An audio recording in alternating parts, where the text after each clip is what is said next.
Many of you do not know that I was actually in an accident recently. So I was on a scuba diving trip with my husband, and we were in a little island north of Sicily in Italy.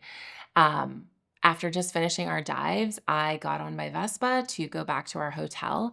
And as I was going around a corner, I slipped on my Vespa on some gravel, and the Vespa landed on top of my leg.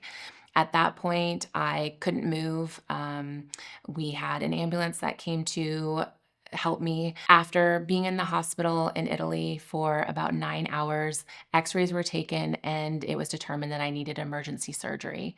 I think the biggest part of going through this experience was when I was preparing for surgery. I had no time mentally to prepare.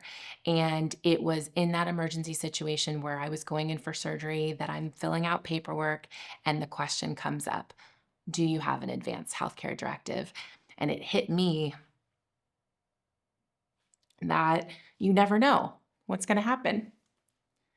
And surgery is scary.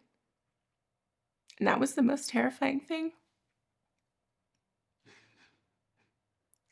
And I think about clients that come to us that have some type of situation that happens, that they get a terminal illness and they're given that information.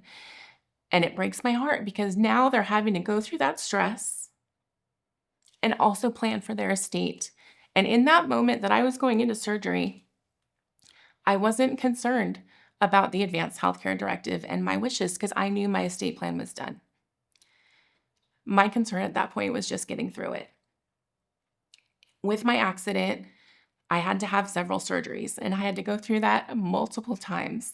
And it's this type of situation that you never want to have to be in because you never know what's going to happen. So if you do not have your plan done, please work on getting your estate plan completed, because it's one thing that you can just take that burden off you of having to consider in an emergency situation like this. I hope this story helps you and helps you move forward in getting your estate planning completed. Thank you for listening.